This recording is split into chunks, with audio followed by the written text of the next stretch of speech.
well, it started out like a lot of healthcare practitioners, a lot of people in the functional medicine space, they got injured by dysfunctional medicine or the classic allopathic model.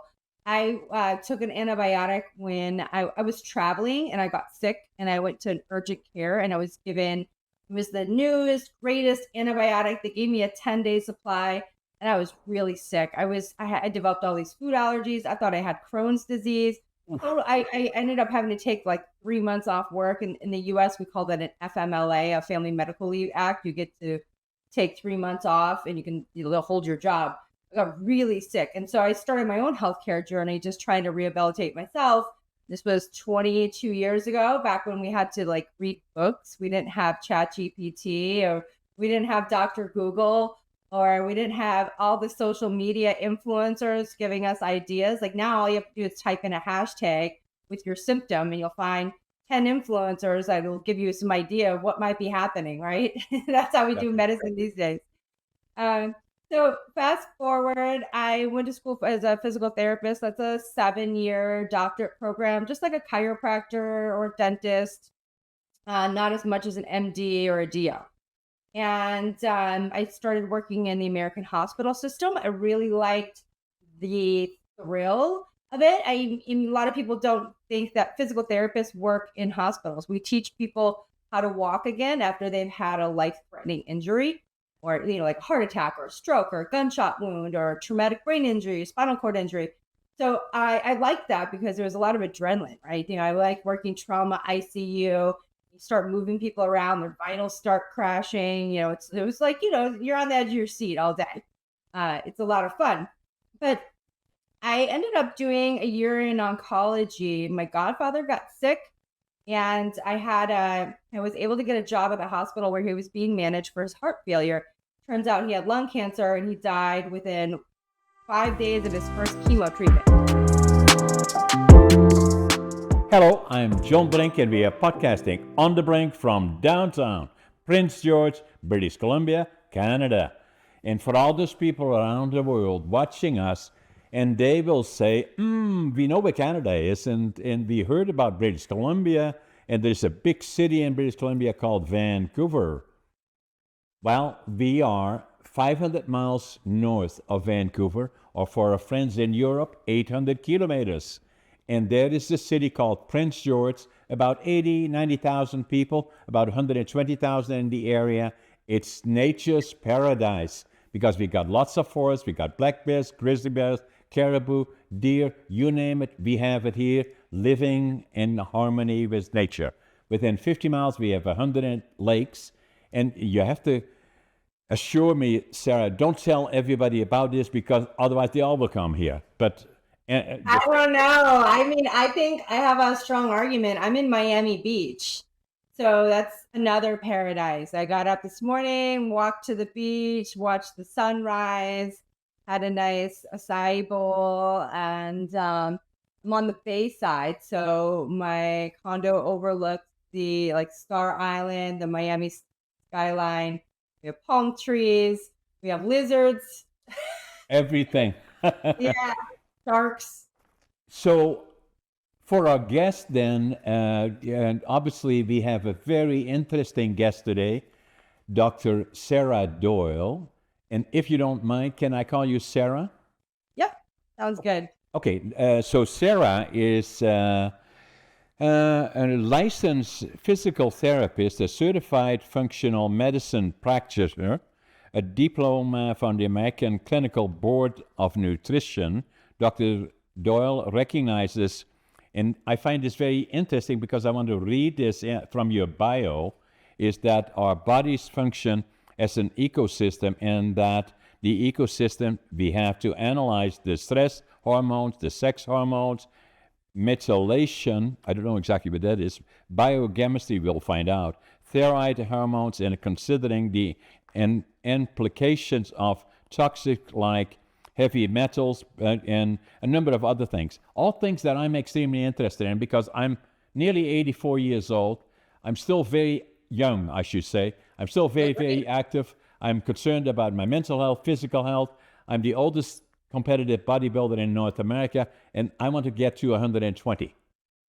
All right. Well, let's get you started. Okay. So tell me a bit about you. You're in Miami, Florida, but tell us about your background. Where you were from, and then your educational system, obviously, and to get to where you are today, and why so many things are happening in terms of who are we physically, in terms of staying fit, understanding our body, how it functions, and you are one of the experts in that field. So tell us how you got that there and why. Thank you.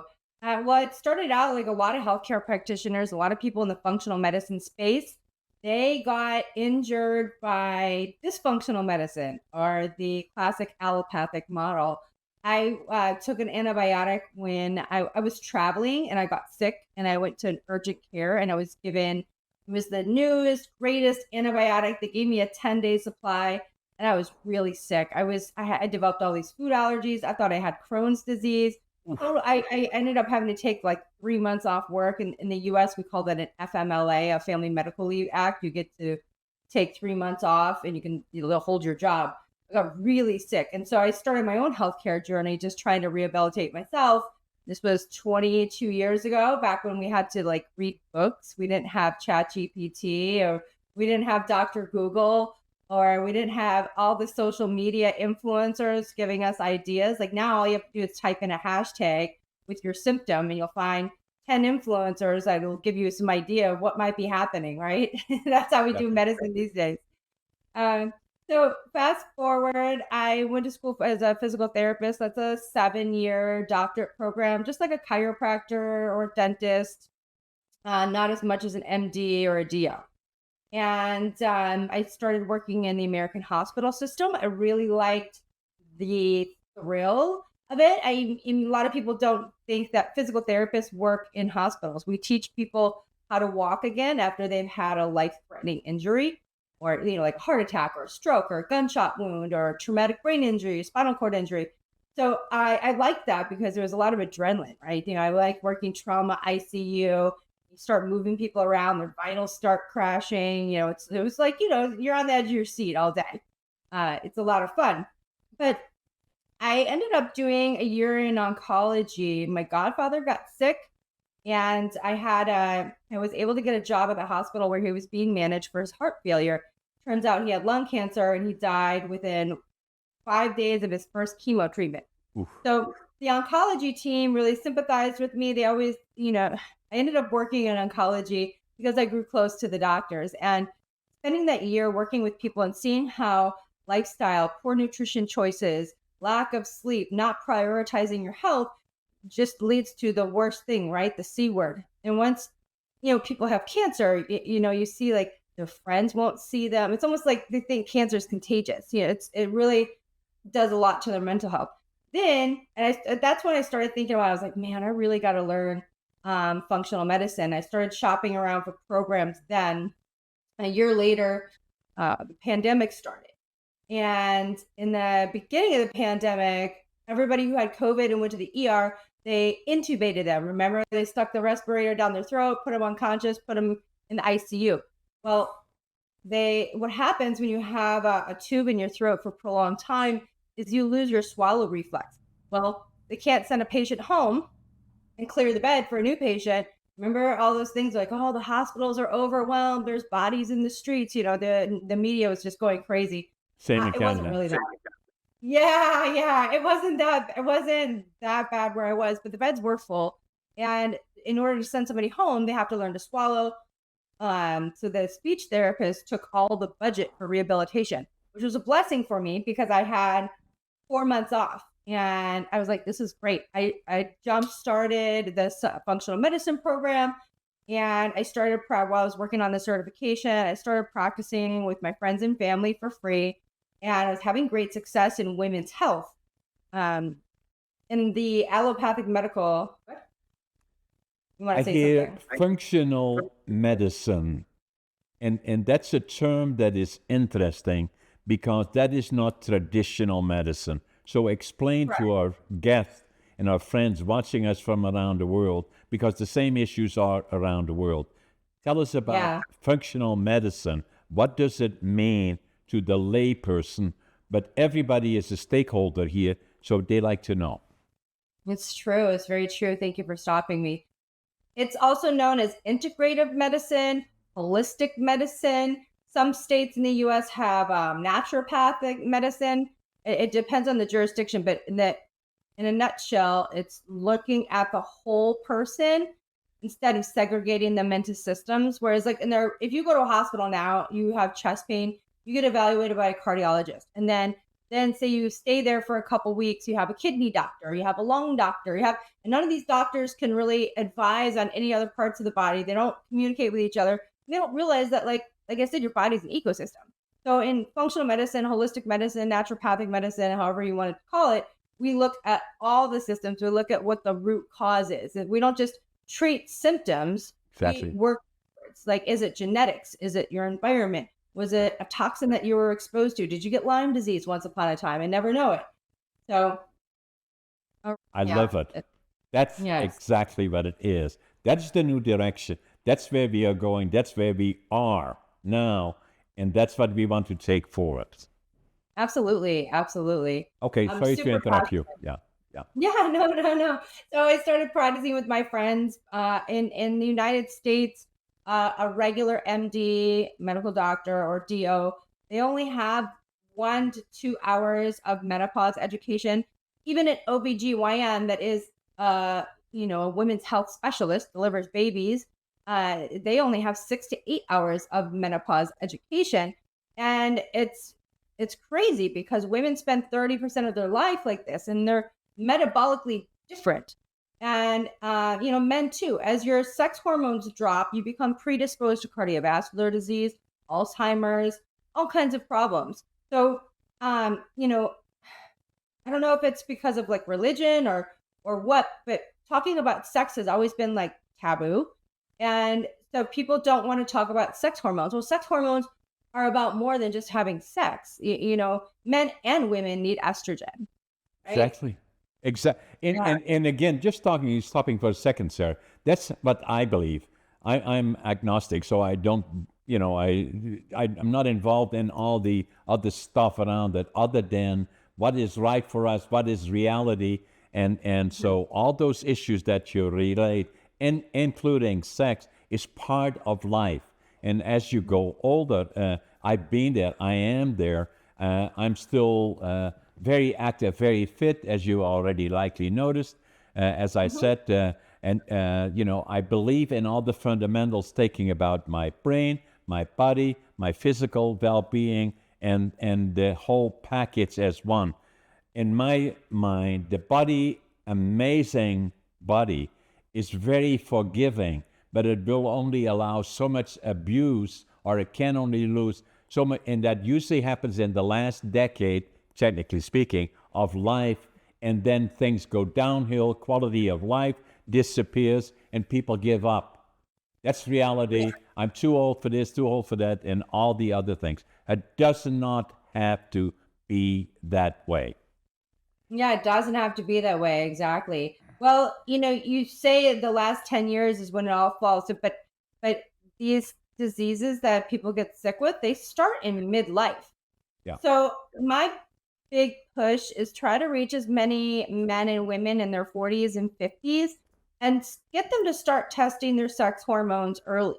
I'm my coaching program, I do at-home testing where it's just simple urine test. You pee, you put it in a little cooler, you mail it off with FedEx. I do a brain chemistry test that will, same thing. You can see your serotonin, dopamine, GABA, all your brain because testosterone and dopamine, they're good friends, right? Estrogen, serotonin, they're good friends. And men and women, we have estrogen receptors in our brain. We have estrogen receptors in our all over our body, but particularly like in the blood vessels, the endothelial lining, that's the inside of your blood vessel.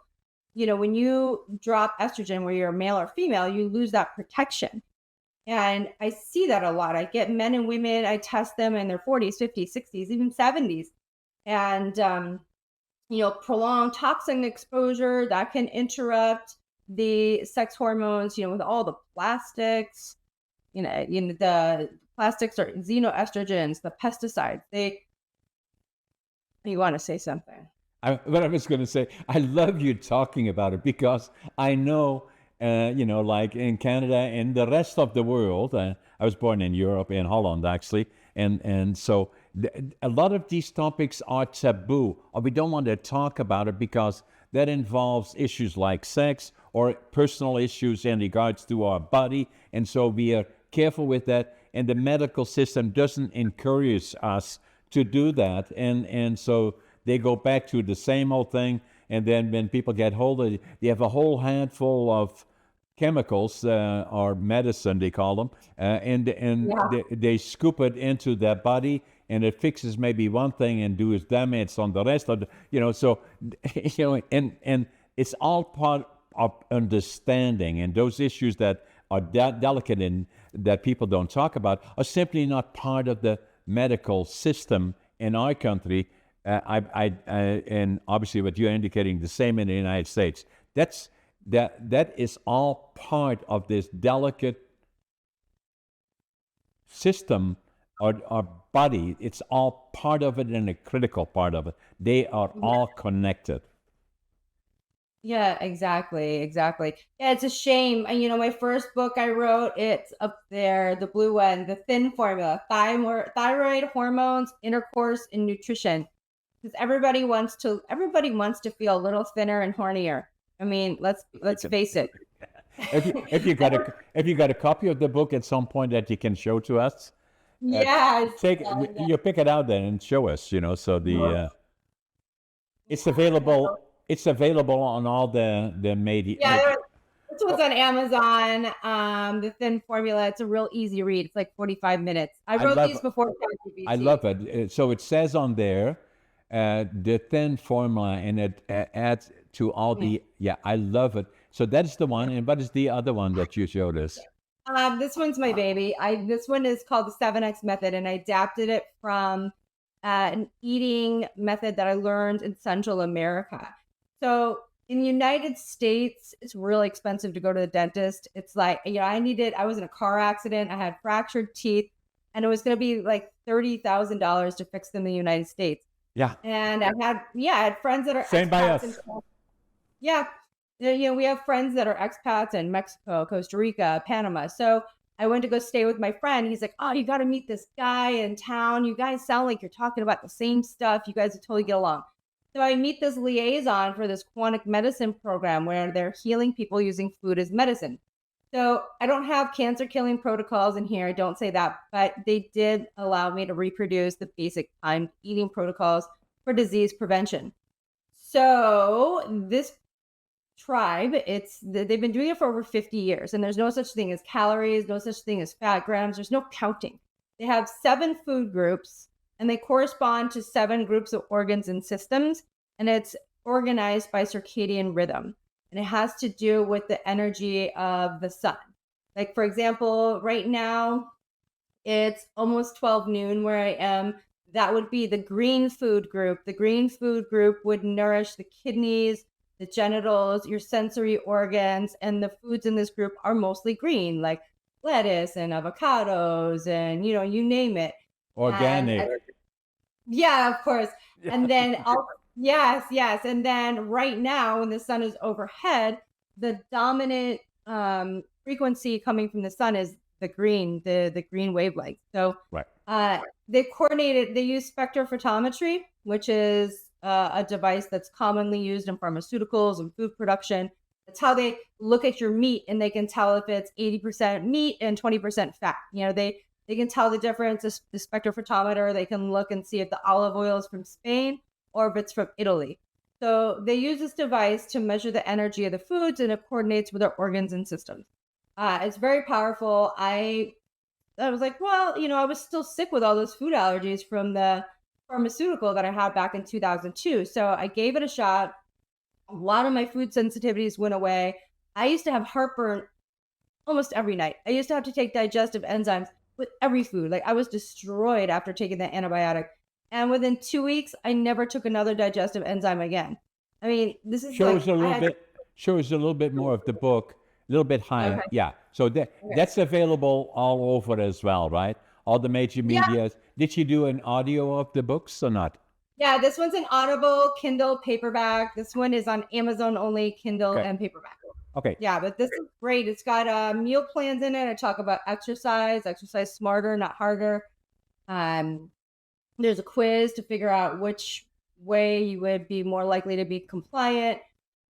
Yeah, it changed my life. So I started integrating it into my coaching program, and my Right. clients are like, yeah, they're like, I lost a pant size in 1 week. And that's just from inflammation going away. Like people tell me they lose 5 or 10 pounds in 2 weeks just from the inflammation going away. Right. It's really neat.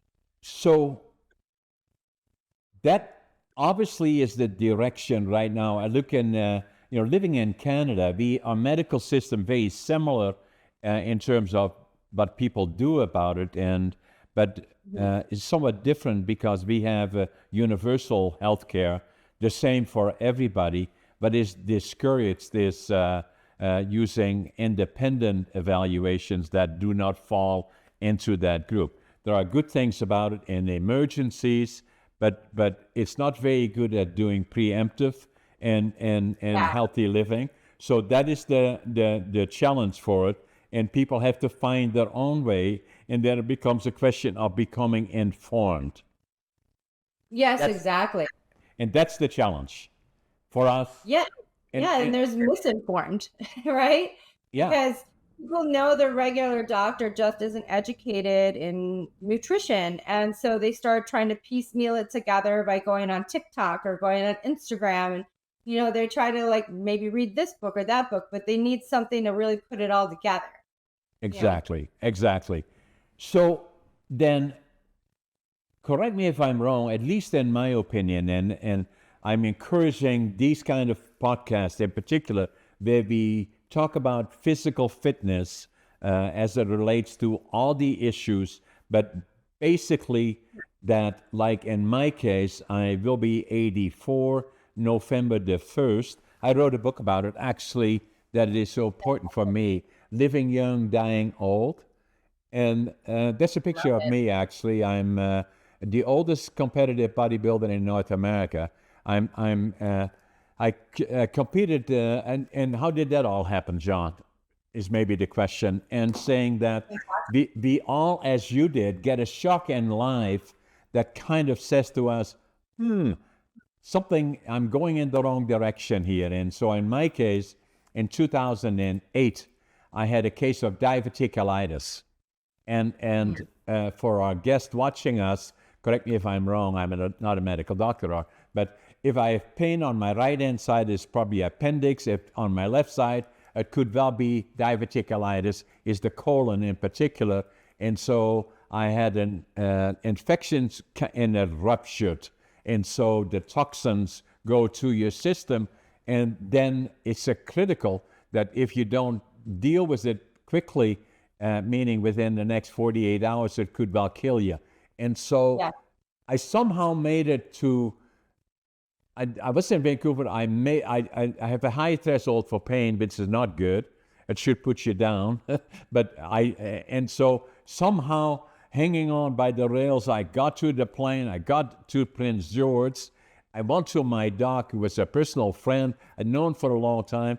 And he said to me, get to the hospital right now. So it was 9 o'clock. So they operated on me, took about 20 centimeters or 8 inches out of my colon. And the doc said to me, you came this close. And so I said, my wife is naturopathic.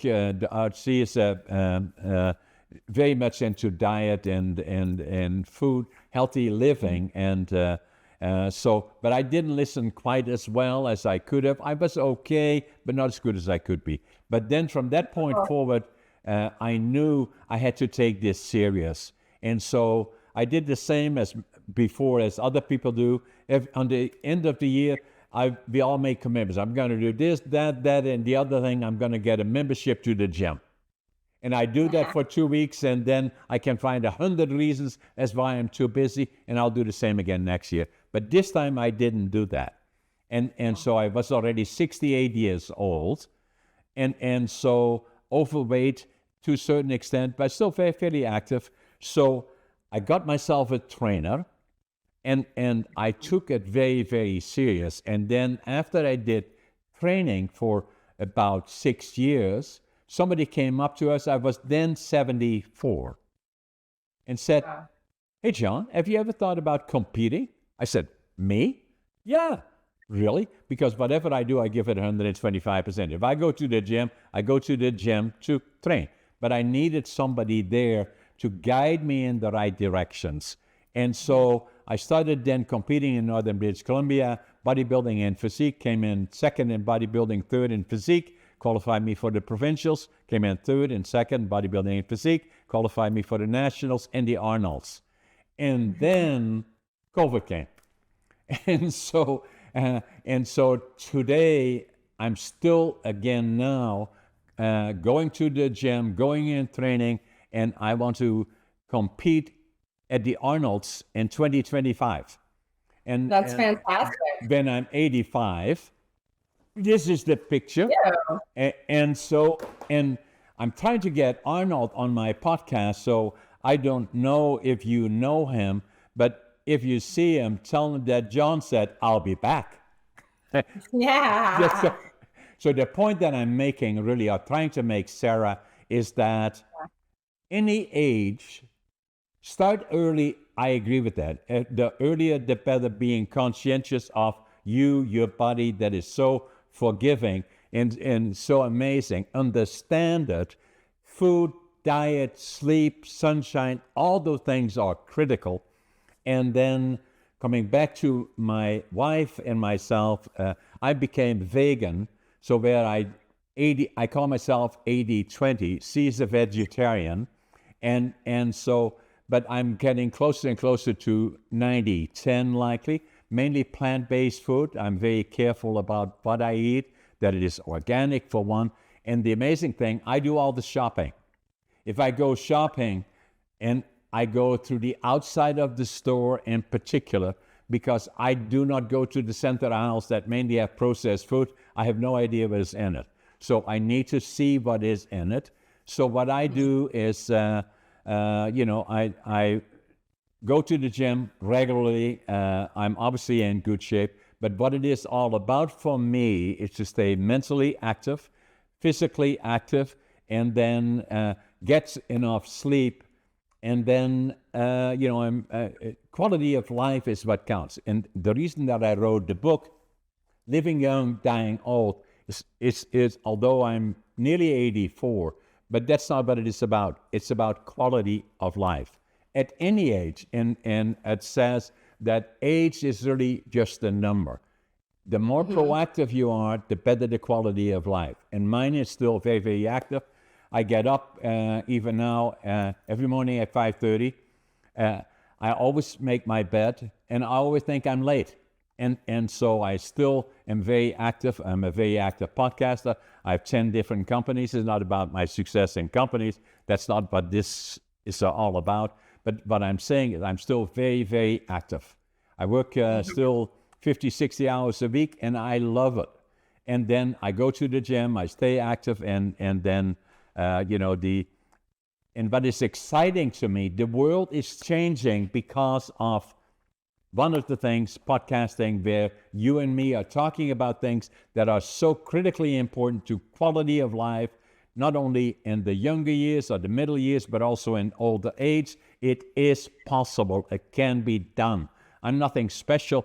But I'm, thanks to my wife in a lot of ways, that I'm proactive in understanding my body, and then at the same time have guests like you on my podcast and sharing these issues. They're not just the United States, not just Florida, Miami. They are the United States. They are North America. The same issues exist around the world. They're in Europe, they're everywhere. It's pervasive. And so there you and me are sitting here discussing these critical issues for quality of life, functional medicine, that is so critically important.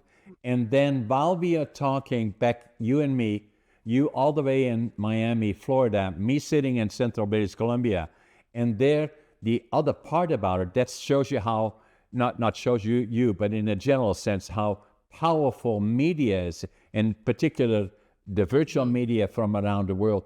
we probably have tens of thousands of people will watch this podcast and get information from it that applies to them. I don't care if they are in Greece, they are in China, they may be in Australia, wherever they are around the world. The issues are the same.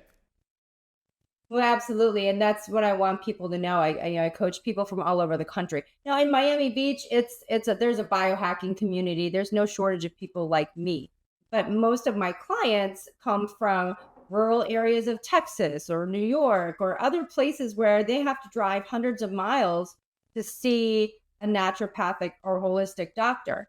Like for them, it's not an option. For me, I just go a couple blocks, and there's another fantastic practitioner.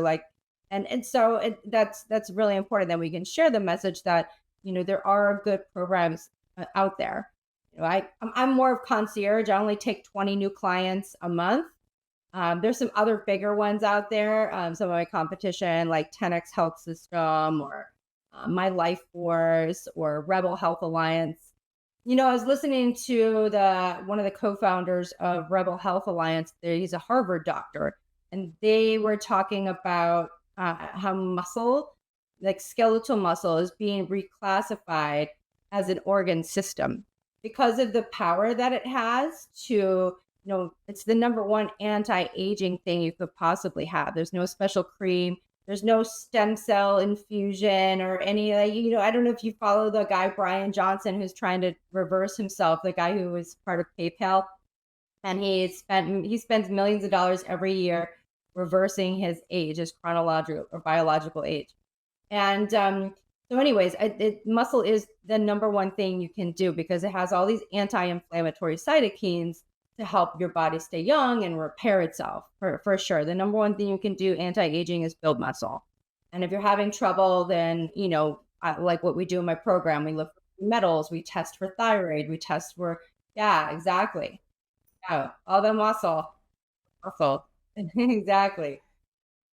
So it's important, and we make sure your testosterone levels are optimized so that you can get out what you're putting in. And you can do all this stuff naturally. You just have to, in some cases, remove the toxins. Sometimes years of eating foods with pesticides. I mean, we just didn't know any better. We didn't really know better until like 8 or 10 years ago.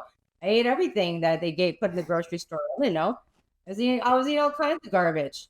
And so we've got to detox these out because they're endocrine disruptors. I get a lot of people with a lifetime of these toxins in their body, and we have to pull out the toxins. And we can use herbs. You don't need bioidentical hormones. You don't need to go to your doctor and get pills. You can do everything with what God gave us. We have plants, we have vitamins, minerals, amino acids, herbs. Everything's been given to us. We just need to bring that knowledge back.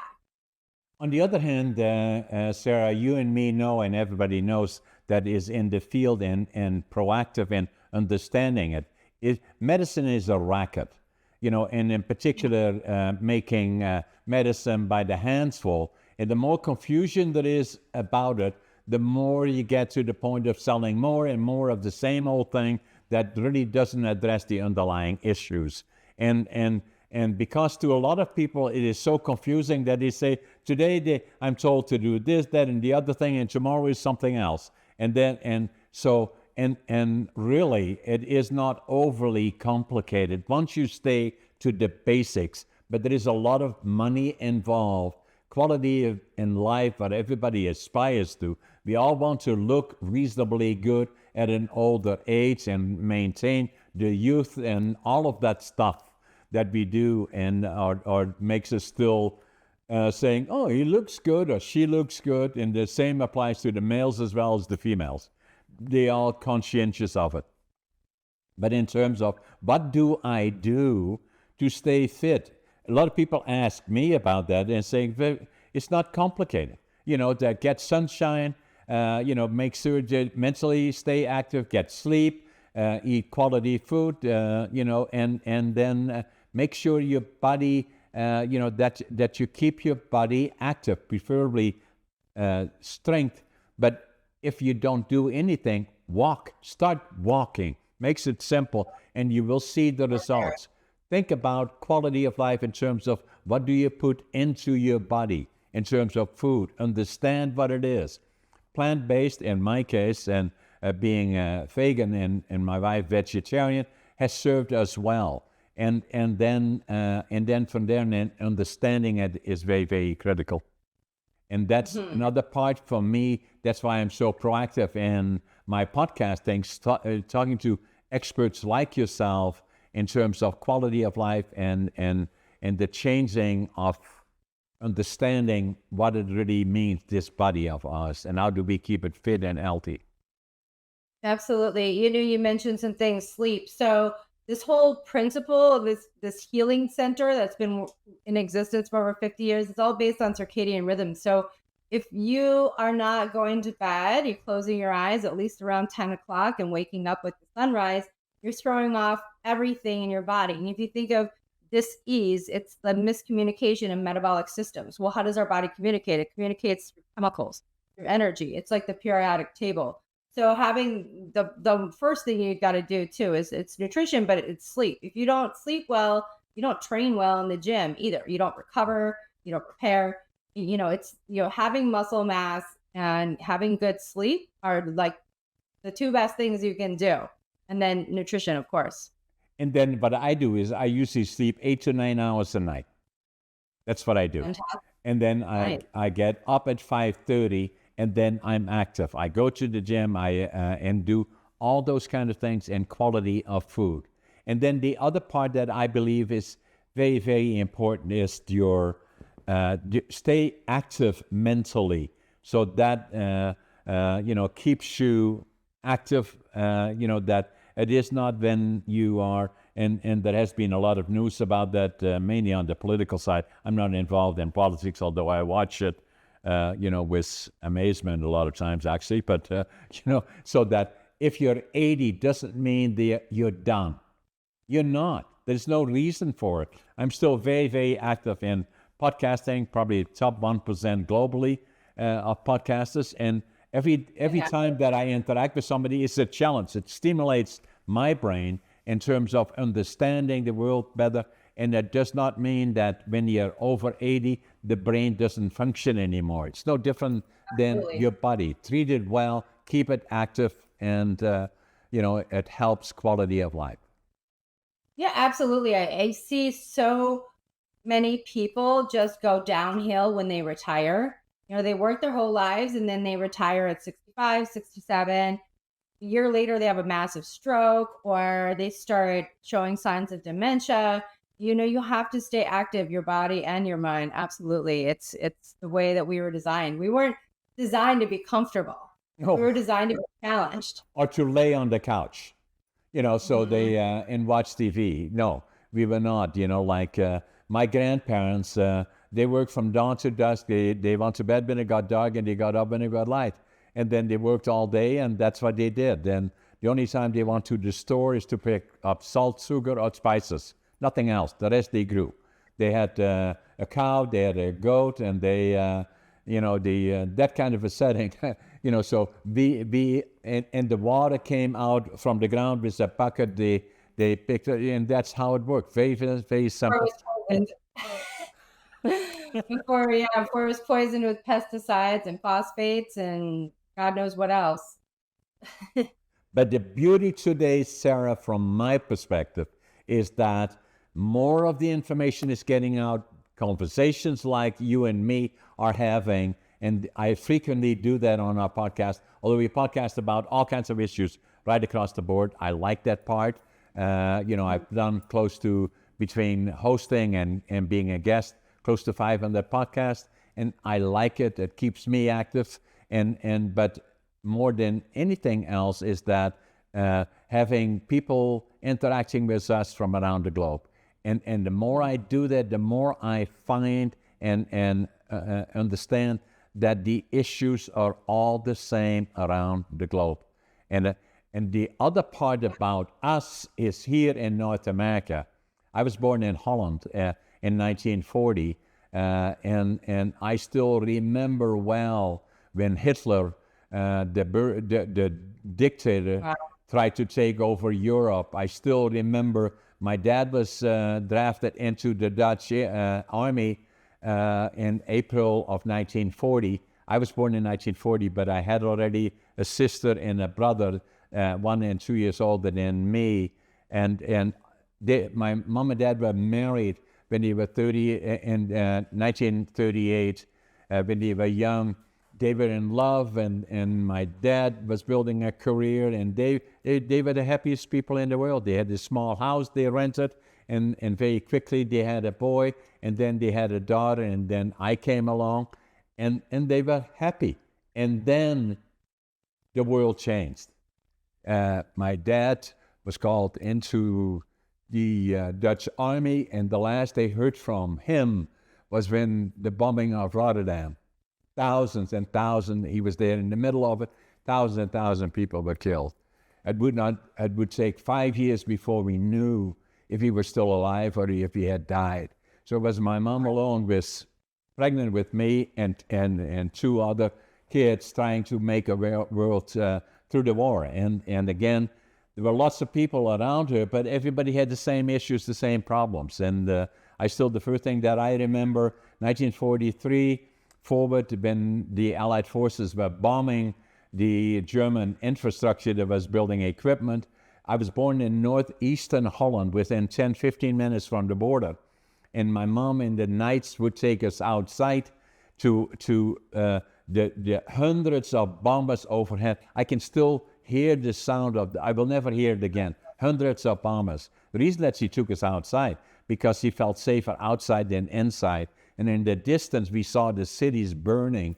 And in the distance between Kiel, Bremen, Hamburg, and all those areas, in the distance, the sky was red.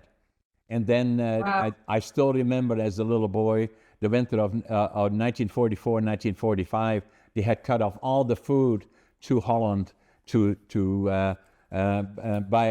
the dictator, is to make us comply to what they wanted to do, and a lot of kids and all the people died. And I still remember, as little kids going with my brother and my sister.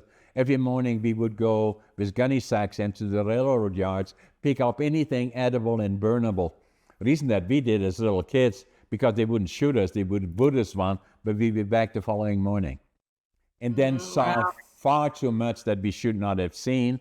Still affects me with PTSD, the inner child, all those kind of things.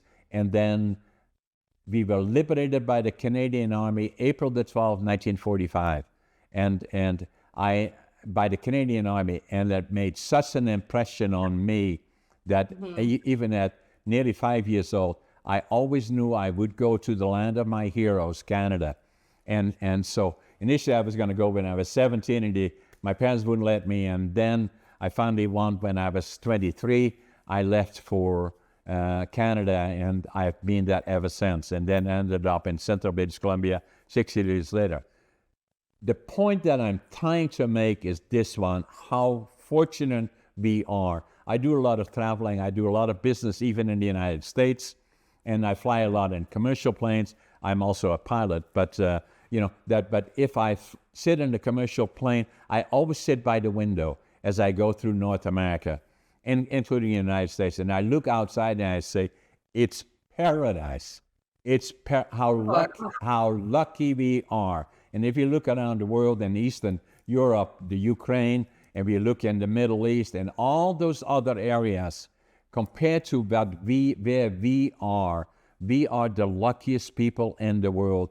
And I'm not respectfully fully understand, and I understand it. A lot of people do not fully appreciate that and how fortunate we are being here. And so, to me, having been there, and that's what I usually do. At the Remembrance Day, I always try to talk to at least 4 or 5 schools here about why the 2 minutes of silence. What does it really mean, and why? So I appreciate every day at 84 how fortunate we are living here in North America, and in particular in Canada and northern BC, with nature and all the opportunities that we have. Yeah, one of the things you talked about when the Germans cut off the food to Holland, there was a little child's hospital where they're taking care of a bunch of kids who had celiac disease. And even though the kids were starving, they started to heal. And what they realized from that is that the wheat is what irritates the celiac disease. So something good came out of the famine as they learned how to heal these kids that were sick with celiac disease by removing gluten from the diet. So to this day, when people talk about gluten-free, they only talk about wheat, barley, and rye, which was withheld from the hospital where you were from and that particular doctor who made that study. And so even though all grains have gluten, like oats have avenin, and like gluten is just a protein, right? Wheat really has gliadin, that's what it's really called. But like rice, quinoa, they all have their own protein. Right. But to this day, it's that particular. There was a scientist or a doctor in the hospital in Holland that discovered that the wheat is what was hurting the kids with celiac disease. Yeah, and under adverse circumstances, but still there were benefits to it in terms of the future. Positive came out of it. Yeah, yeah. So the point that I'm making is that that being said, is that obviously the way we look at health, fitness, and is becoming more and more public, partially because of virtual programs like this one, and I believe that is a good thing. And then the other challenge that we have here in Canada, and talking in particular about BC, we have a shortage of doctors, medical doctors. We have a shortage of nurses and all the people related to it. And partially it is because the system is so clogged, that a doc here, a lot of times, I'm not being critical of it, other than to say it's something that is very frustrating. And for a lot of people in the medical system are frustrated because in order for them to be viable, they have to, in a lot of cases, see at least 20 pages an hour. And that's not the efficient and effective way of dealing with the medical system. We have to be much more proactive in understanding it. How can we make it simple so that people can change the lifestyle in terms of healthy living, healthy food, or whatever we put into our bodies, understanding the body, and staying physically active as much as they can in all ways. And the best starting is start to walk, and then from there and in, the more you do, you will see results that gives encouragement. And I believe that is all very, very important. Do it with friends. We call it, because we live in Miami and it's like 90 degrees out. So we call it a hot girl walk. We do hot girl walks together all the time. We have a group of girls. We all live in the same block, and, usually one or two of us is available out of like the group of 7 or 8 of us. So, just do something like that. Put a group chat together with your friends and start making some, because it's good. It gives you social activity and social support, which is important to the mental health of people and longevity. Any longevity study will tell you that, the secret is really having healthy, happy relationships. So that's a big thing too. So Sarah, do you have a website that you can share with our friends Sure. that are watching us from around the world? Yeah, so the best way to reach me is, well, there's 2 ways. You can go on to Instagram. It's 7X Method, just like the book, 7X Method. You can DM me there, follow me there. And then my website is just like my name. It's drsarahdoyle.com without a period. So it's DRSARAHDOYLE.com. You can see what I do there. You can book a 30-minute introductory call with me. You can book a boot camp. You'll see my biohacking boot camp. It's listed at $5,000. I'm going to give your listeners a discount. The discount code is going to be Brink, capital BRINK, 2000, 2000, BRINK 2000. And that'll get you everything. It'll get you all the lab work done at home. It's for continental US only. I'm sorry, that I can't get stuff across the Canadian border. Why? But we do talk to it's a whole nother, I can't even, it's really complicated. I can get some. Sarah, this is the point that I'm making, and you likely will agree with. That is the absurd part of the whole system, the bureaucracy around it. That why should it be like that? Because what we are talking about is getting healthy living, and the bureaucracy is stopping us from doing something. And if I would ask them, they would say, I don't know what, this is insanity. And we have to change that. Yeah, Insanity. the supplement company I use, they actually have a Canadian division, and it has to be a totally different company just to deal with all the regulations. I can make supplement recommendations. If you want to just do like a 30-minute Zoom, I can go over whatever. If you can get your doctor in Canada to test things, sometimes they don't want to test hormones because they don't know what to do with it. They don't want the responsibility of treatment. They don't test the thyroid because they don't know how to read thyroid globulin antibodies or thyroid peroxidase antibodies. They don't know what to tell you if you have mercury in your system. So they don't want to order the test because they don't want the responsibility.